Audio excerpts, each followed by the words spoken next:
It is still mainland 98.3 FM. Time check is 8:44 a.m. It's time for Mainland Focus, and this is the part where you get to be part of the conversation. Thank you for sticking it with us, till this very moment. We sincerely appreciate. Now, let's get into the major focal points that we're looking at this morning off the trending stories from the papers. We're looking at there's hunger in the land story. That's the major headline on the front page of Vanguard. And of course, from third world to superpower, how to lift millions from poverty to prosperity via local initiatives, taking a cue from the economic reforms that changed India, which is the major headline on the front page of the Guardian newspaper. So those are the two stories that we're going to be looking at this morning. We are live on Facebook and YouTube at Mainland 98.3 FM on both platforms, and you can join the conversation even as the show progresses. Drop your submissions in the live chat section, and we would read them as the show goes on. Today is Friday, so the show Mainland Focus ends at 9:30 as against 9:45 and other days of the week. So we have to, try to manage time as much as possible. And speaking of managing time, I'll just get straight into it. My name still remains Omobola Sandra, and I still have Fuad Sahid with me via the phone line, who will be kickstarting the submissions this morning. The first story, of course, the major headline on the front page of Vanguard newspaper. There is hunger in the land, governors admit as they back Tinubu. And we have a writer here that says relief should come for the people, says Hope Uzodinma, the governor of Imo State, adding that we must encourage Dangote refinery. And there's also, Mele Kyari, GCEO of NNPCL, saying that there's total subsidy removal as there are plans to alleviate poverty. So the story starts from page 5 and goes on to page 25 as the governors under the aegis of the Nigeria Governors Forum NGF have admitted the fact that there is hunger in the land. All right. From a meeting that they had, and the position is coming as the GCE of NNPCL briefed them, that's the governors, confirming that there was now total subsidy removal in the country. He also informed them of the challenges that NNPCL is facing and the plans to alleviate the sufferings of the people caused by the frequent increase in the pump price of petrol. All right. So speaking with journalists, Governor Hope Uzodinma disclosed that it is the prayer of the governors that as soon as possible relief should come the way of the people, and the people that are supposed to bring the relief are praying that relief will come to the people. But it's okay. I think, I don't know, maybe the governors, maybe they're beginning to act like local government chairman, because I don't know what's going on. But then Hope Uzodinma said, and I quote, "We deliberated on issues affecting the country. The forum received a presentation from the African Medical Center of Excellence funded by the African Bank, a world-class hospital, and specialized techniques and latest and modern equipment to be managed by first-class medical experts in special areas of treatment on oncology. Oncology is treatment of cancer. And then cardiovascular issues, that's of course the heart, hematological cares, and other comprehensive general medical research. Governors are committed to supporting African Bank for this initiative. We also received the supervisory officer of NNPCL who briefed us on the subsidy removal and the challenges they are facing. We saw him and also interpreted some of the presentations he made. It is our hope that things are going to be better any moment from now. He said, and I quote, "We sympathize with our people. We support them. We know there is hardship in the country. We also appreciate the reforms being carried out by the president. Our prayer is that as soon as possible, the relief we are looking for should come so we can begin to leverage on the benefits of the reforms." It's okay. That's from Hope Uzodinma, by the way. And then you also have the Office of the NSA has appointed a director to liaise with state governments for close relationships. And so the angle we're looking at this story from is, what would be your advice to governors on how to reduce poverty in the land now that they have admitted it?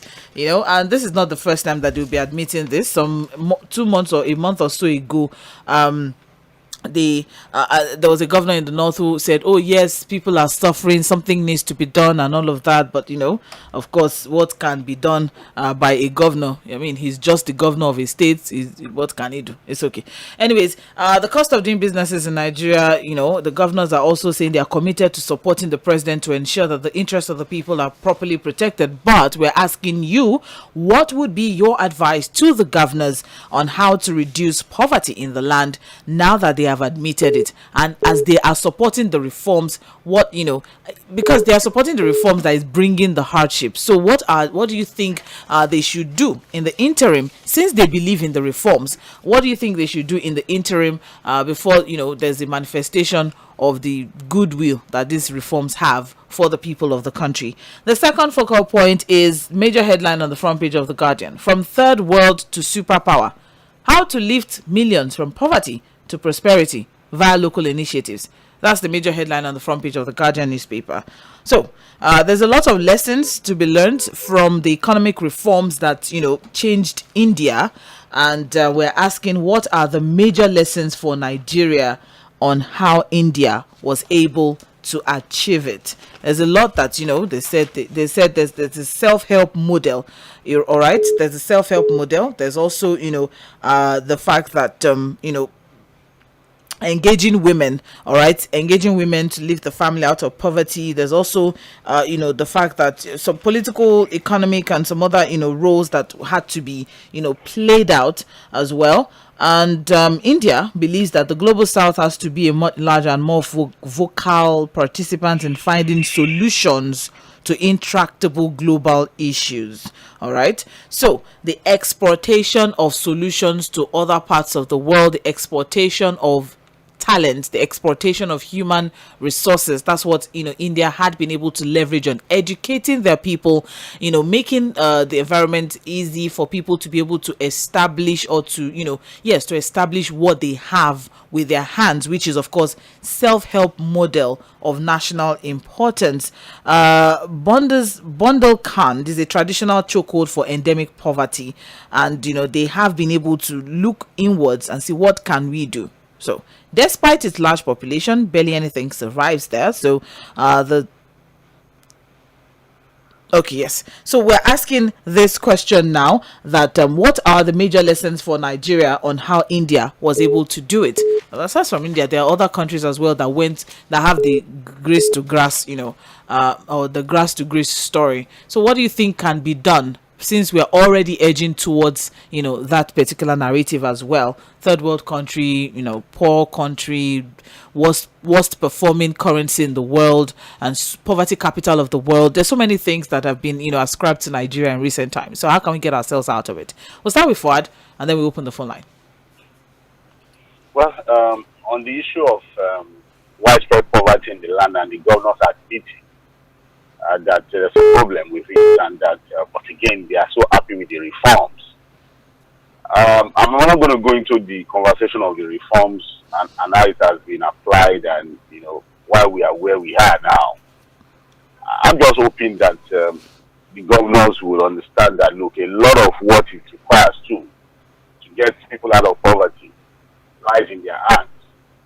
Yes, we understand that the major challenge would have to come from how the federal government is able to galvanize the entire government structure, especially when it comes to resources and distribution of wealth, so when it comes also to monetary and fiscal policy. But the little that the governors, I call it little because they will say it's not even enough, but the little that the governors earn every month in terms of fact allocation, how well are they judiciously using it to better the lives of their people, would also determine if we are going to reduce the suffering we have now or not. Because let me be frank with you, a lot of these governors are practically not even helping with the situation of things in the country. The corruption, misappropriation, white elephant projects, and all of that. It still pervades the land across all of the states. So, and I was hoping that Ōpūzọ̀dị̀mà, who spoke on behalf of the governors, was going to give us some details, really specifics, as to, okay, now that we have this situation, this is what we'll be doing as governors. But it was just, we are praying. And I think it's just a waste of time to pray about what you can actually solve. It's not going to be a prayer solution. It is about what you are able to do, or what you don't do, really. That will determine whether we are going to get out of this problem. And then on the Indian model, anybody that had the opportunity of listening to Professor Olubayi on our station would understand why India is what it is today. The first thing, Sandra, and I've also listened to a lot of Indian experts on how India was able to get itself out of being a third world country to now a country that is competing, rubbing shoulders with the most developed countries of the world. They are now able to land on the moon. In fact, they got to the part of the moon that no other country has got into, Sandra. So the first thing is education, Sandra. How well are you committed to educating your people? Look at the Indian model when it comes to, ensuring that every India has access to education. It's not just about mounting it. Those were the idea that our former leaders like Awolowo had, by free and qualitative education at all levels. And they did not just mount it. It was not just about sloganeering. They committed to it. They funded it. They ensured that was indeed the policy. And that was why we were able to get free education from primary, secondary, even to university level. And it's not just free and what? Qualitative. But what do we have today? The same model of Professor Olubayi about ensuring that we create specific educational model for emergency talents. I mean, the geniuses amongst us was the reason why model schools were created. I mean, the legacy schools was the reason why they are created. Those schools now, is there any legacy behind them again? Go and look at the situation of most of the schools. The model schools. What is the funding level for most of the schools? The quality of teaching. Facilities available in that school. Can you say that the intentions of the founding fathers of those schools is still what we are pursuing now, Sandra? So let's be truthful to ourselves. As we speak, we are still having disruption in tertiary education in Nigeria. And you want to be like India. Family Nasu is always strike. Shutting down your school. You shut down your university for almost 9 months and you want to be like India. You must be joking. So the same thing again it is. When it comes to agriculture, what is the Indian model of a nation that was once fed when they had problem with food security? Is that a nation that is able to feed itself? And it's one of also the largest exporter of food to different parts of the world. Look at what they've been able to do. They gave this idea of exporting talent. Before you can export anything, you would have been able to build it. So all the Indian talents you are talking about, they must have been able to build it before they are able to export those talents. In IT, in agriculture, in nursing, they are everywhere. Industries, India. So we need to tell ourselves the truth. There was a time that India and Nigeria was almost rated at the same thing. We were both developed under developed nations of the world. But what happened? How did they get to where they got to now that we didn't get there? Leadership, lack of visionary leadership, and commitment to nation building. That's why for every conversation I have with you, Sandra, I'm always asking the question, what is our commitment level to nation building?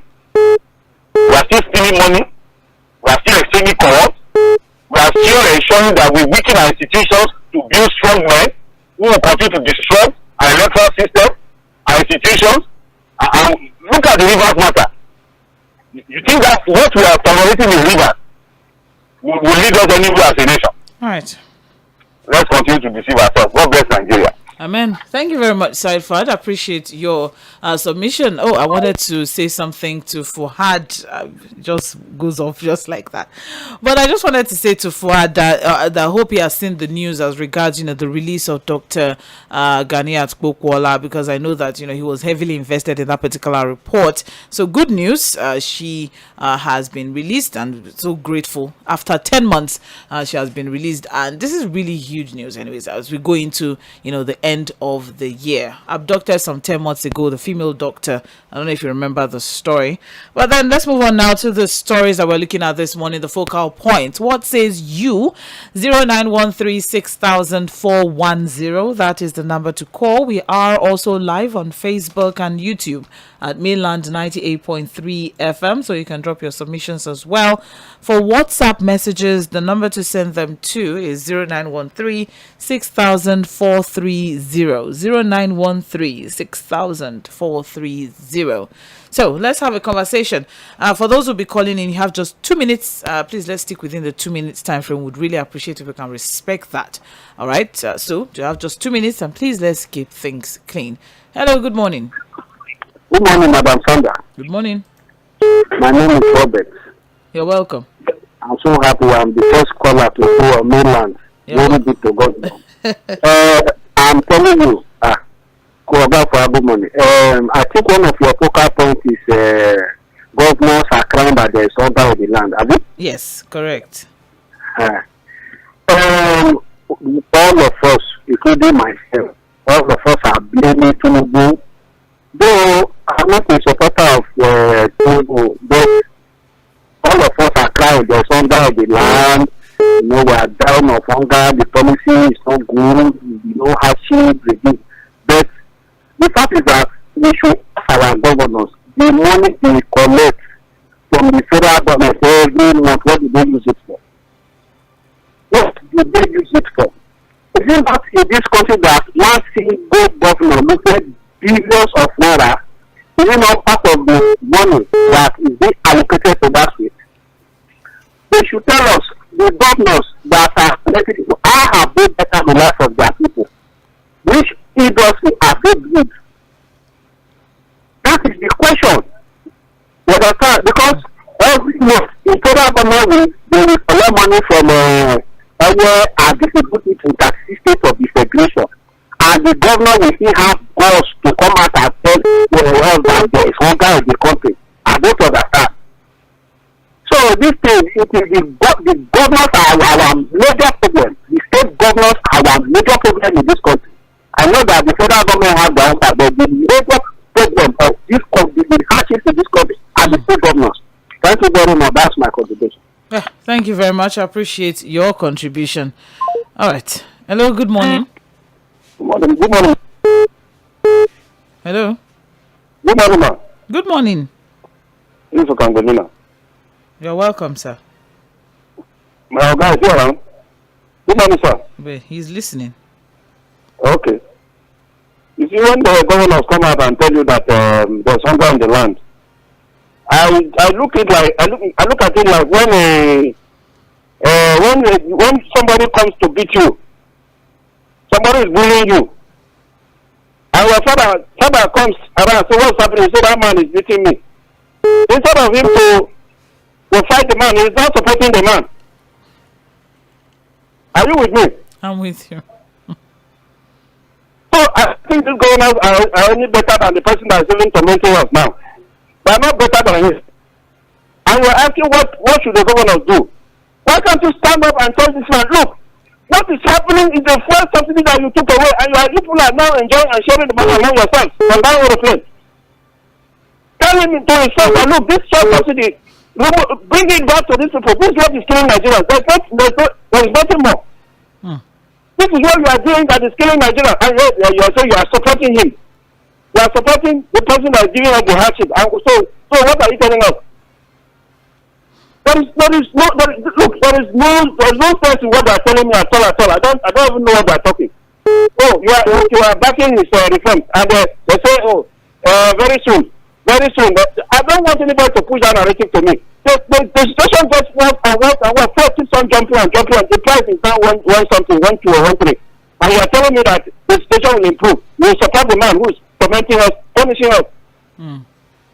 I don't think they are making any sense. Just tell those governors to keep quiet.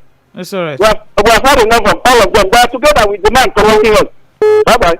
Thank you very much. I appreciate your contribution, Mr. Kangolina. All right. 0913-6000-410. That is the number to call. Hello, good morning. Hello. Hello. Good morning, ma'am. Good morning. How are you? I'm well. Thank you very much. My name is Samuel. I'm calling from K2 Okay. Concerning what our governor are telling us, everything is all about people. Everything is all about hypocrisy. They don't have what it takes to deliver Nigeria. They are just plunging Nigeria into crisis. With Nigeria, we start experiencing peace, progress. When we start having people like Fᴏᴜᴏ, Mᴏʟʟᴏ emerging as leaders, especially in this Lagos state, that is when the money that is meant to develop Lagos state, the money that is meant to develop Nigeria will be spent in developing Nigeria. That is when we start experience absence of Agbero, who loans, miscount all around. But we don't give people, most especially the president, parading themselves as leader in this country. Nigeria is going to nowhere. What they are just practicing is hypocrisy.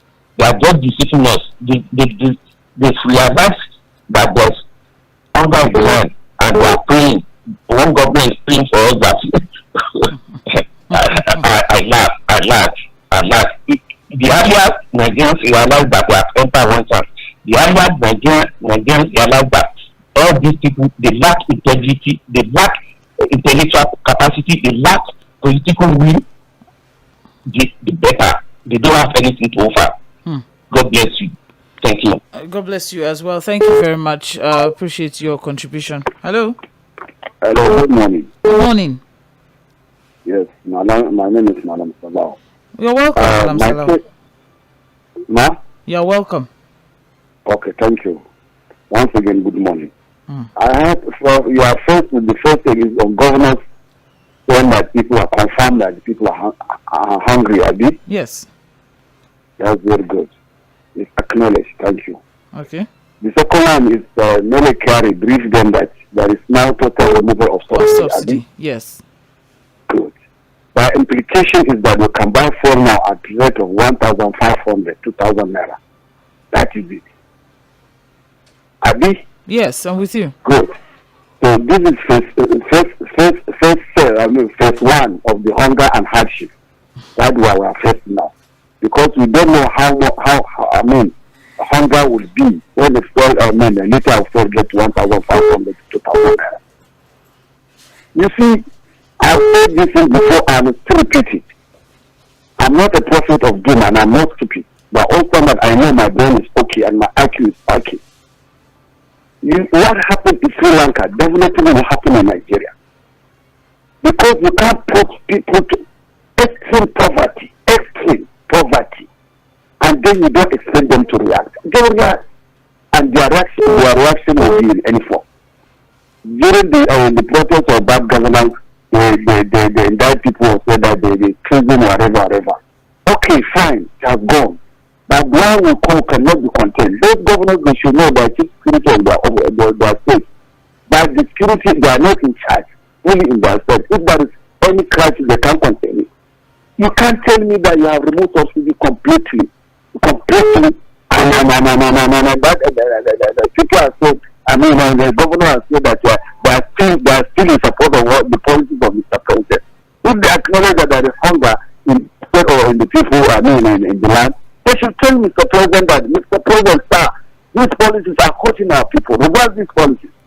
Reverse this subsidy for now. Reduce our allocations. Let these people breathe. And they said that they would just like Kambalina said, that the president will support his policies, whatever, that people are hungry again.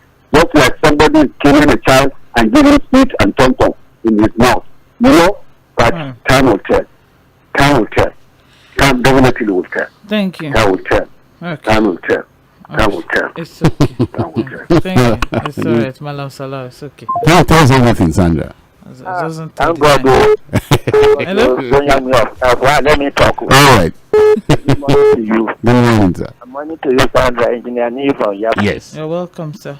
I appreciate your analysis about India. I was there to study, and I knew what it is all about. Very well organized society. I was in Chennai City State, and so many other, also states and all that. They are very organized. And when our own parameter was saying that you cannot have only one center for electricity, they have only one, as big as it is. All the industries, they have their powering electricity powering state, whether it is windmill, solar. They have it with their industry being encouraged by the government. And they are more in population than us, more advanced than us. And they are very well organized because they have leadership that is sincere leadership. And they take things very accurate whenever anything happens. They act promptly. They don't allow insanity in their society. That is what is helping them to grow and by passing laws. Because they already preparing having to be. They are mentioning that our refineries should be repaired. None of them have talked. Mr. President doesn't talk along that line. And that is what will be our focus. If Dangote is producing, let our foreign refineries be repaired and be producing. For us to come up on stream and produce, so that we produce what we have and use what we have. There will be competition and price will be brought down. Thank you. People now will be improved. And our exchange rate, our means of exchange will also be improved at all. Thank you very much. I appreciate your contribution. Thank you. Let's try to stick within the 2 minutes time frame that is, allotted to every caller. I would appreciate if you can respect that. 10 minutes past 9. You are still listening to Mainland 98.3 FM. Let's take some messages. Awolo Christopher on WhatsApp is saying that Nigeria can never be like India because 1, lack of corrupt free leadership. 2, structural defect of the polity. 3, varied sentiments, ethnicity, religion. They have ethnicity issues. They have ethnicity issues. They have religious issues as well. In fact, it's bigger because they have more people and they have more, religion in India. They have more ethnic issues in India. They have the Hindus. They have the Muslims. They have the Punjabis. They have so many things, that can actually heat up certain conversations. So if that is, I don't know. Anyways, continuing his message. So the dream of from third world to superpower will continue to be a dissolving mirage in Nigeria until Nigeria is properly restructured, good leadership in place, or to your tents, O Israel. At present, we have entered one chance. Happy weekend. And that's Awolo Christopher from Shogunle sharing this. Benga from Okota. You are misleading and misinforming the listeners, Sandra. The person at the receiving end of the OBG allocation withholding is now the pushing same out. Was it the president or the federal government that approached the court? As a newscaster, you should stick to the facts in the papers you read and avoid unnecessary insinuations. You cannot put yourself in the same position with Fuhad, who is an analyst. You are a newscaster. Stick to the facts in the papers. Benga from Okota. Thank you very much for teaching me my job. I sincerely appreciate. Even though I had mentioned that it was different, background, different context, different scenario, but of course, same thing. Of course, here, then it was Obasanjo, that was saying, oh, I'm not going to, pay Lagos. But this time, there's Supreme Court judgment. I mentioned it, but because you just chose to be mischievous, you decided to send this message, Mr. Benga from Okota. So I'll just leave that at that. Thank you. Once again for teaching me my job. So I'll move on from that particular message. I also have here Wale Oguntokun from GRA Ikeja. Good morning to you in the studio. On this fuel issue, whether the marketers buy from Dangote or import it, or whether they sell crude to Dangote in Naira or in dollars, is not a concern of us, the masses. What we want is for them to stop using style to increase the price of fuel from month to month and start reducing the price considerably, until we arrive at a fair price that Nigerians can afford. QED, thank you. Please enjoy your weekend. Wale Oguntokun from GRA Ikeja. I also have here Dolakpo from Ikpaja is saying, good morning. In all of these ongoing problems in the oil sector, petroleum precisely, the best thing Alhaji Aliko Dangote can do for himself is to stay clear of this mess and be on the side of the Nigerian people by letting Nigerians know, among other things, the exact amount a litre of PMS cost from his refinery. I don't know why he's dancing with these wicked individuals in the oil sector, and that is not even on the focus this morning. But thank you very much. Okay. Thank you very much, Dolakwo from Ikpaja. Appreciate your contribution. Also, I have here, good morning. Is it now that governors know that there is hunger in the land? I do not blame them because they deduct their salaries and allowances from source. I, however, appreciate Uzodimma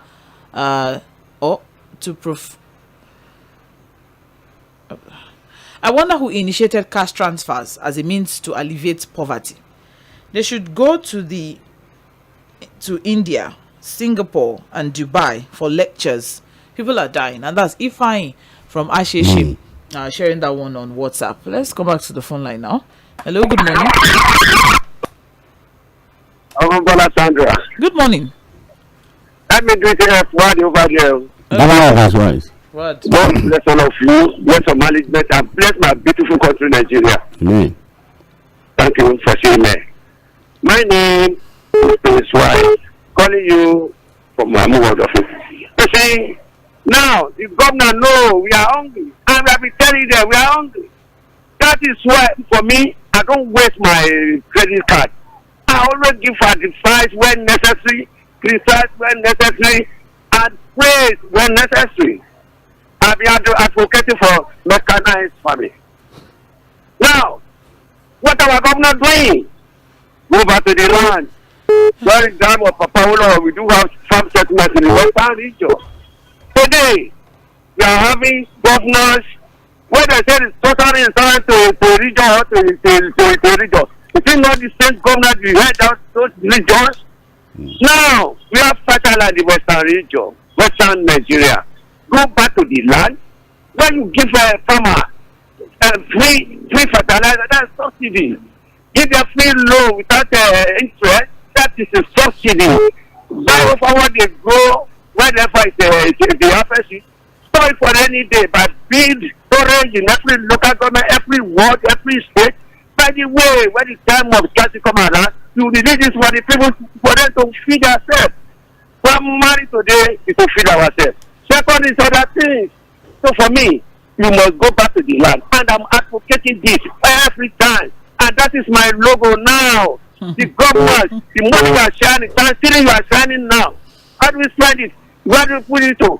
You give us any electricity in your state, you tie the pothole, you build new road. But if you can't do all this, go to the land and make us we feed ourselves. Right. You have to start wrapping up, please.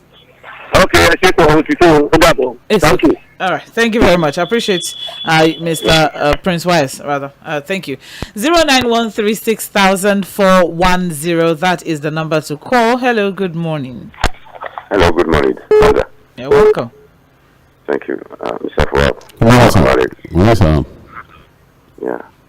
You see, the problem of Nigeria is we need to trace it from the back.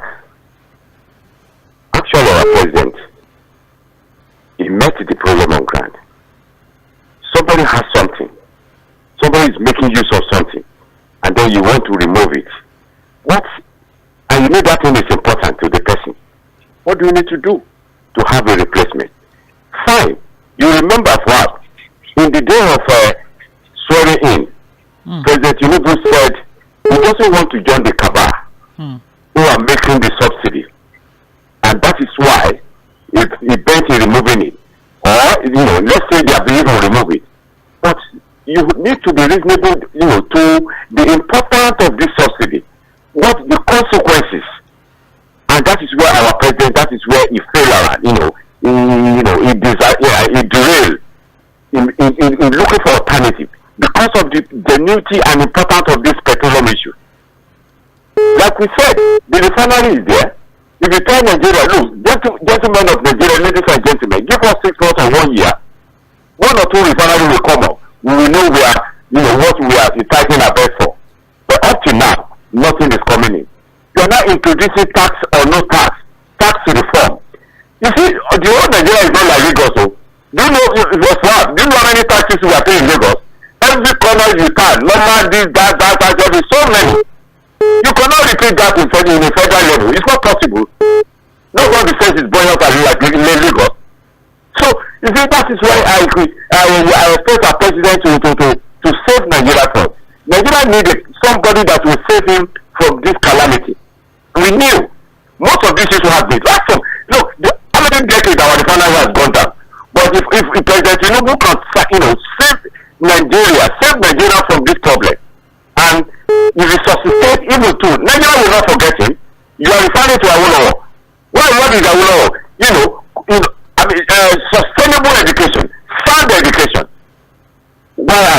The governors to the part of this, they are only for themselves. That's the way I look at it. President Tinubu should do something that Nigeria will not forget it. Thank you very much. Amen. Thank you very much. I appreciate your contribution as well. It's okay. Well, so help all of us at the end of it all. Hello, good morning. Good morning, Sandra. Yes, good morning. Good morning, Mr. Swag. Wow. So, when I listened to all the focal point this morning, when the governor, the one that headed it, Mr. Fᴜဃᴜ was talking, I was like, this is the man speaking. If one had known Fᴜဃᴜ who he has been before he came into politics, he will understand better. But anyway, this is not what we can be discussing on radio, and this is what the system can as well permit. He can now tell you the kind of people we have at the helm of affairs of Nigeria. And we're talking about according to second focal point, going to India, how they were able to put themselves out of poverty. Nigerian problem is not a kind of Indian problem. It's practically made by man. This is as a result of corruption. That just the case of Nigeria. If Nigerian can kill corruption today, believe me, Nigeria will be better than Saudi Arabia, better than any country in the whole world. If you can anybody that corrupt, this is what will happen to him or her instantly. You see that everybody will sit up. Nigeria will be the best in the whole world. So it's not a skyrocket. It's something that is traceable. So then let us forget about the solution. It's just that we have not had people that are having the willpower to fix Nigeria. So if we can do something about our electoral reform and be able to, elect people that have integrity, competence, and all the quality that is demanded or required, or who is a good leader, then Nigeria will become an Eldorado. Thank you very much. I have a good, beautiful morning. And you as well. Thank you very much. I appreciate your contribution.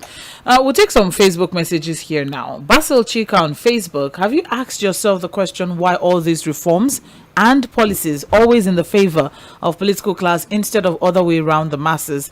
Your guess is as good as mine. Until Nigerians realize that they have tax collector as president, they should stop worrying about anything that comes from this government and brace up for more. Chika Bene from Trade Fair sharing that one. Onotoye Temitakwe Michael. It's okay. It's unfortunate that government is just waking up to the reality that there's great hunger in the land when so many lives have been lost. The statement that they sympathize with the citizens to me seems like a mockery because most of the political office holders are still living large.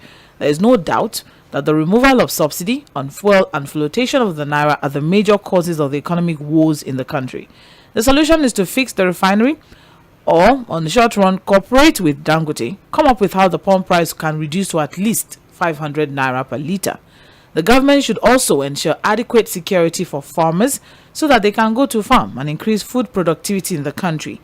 Finally, on building a better nation and having a fast-growing economy, the first step is to invest more in education, thereby improving the standard of education because no country will grow with a set of ignorant people, especially when they occupy political positions. Government should attend to the needs of ASU, Sanwa, and NASU so that the strike can be called off. Temitakwa Onotoye from Ijagemo on Facebook. Kabiru Adegbero, good morning. The governors are just making mouth for nothing. What are they using the funds of their states for? They should invest in agriculture now to alleviate the hunger in the land. God bless my country. And that's Kabiru Adegbero on Facebook. I also have here Christopher F. Young. Hi, Milan FM.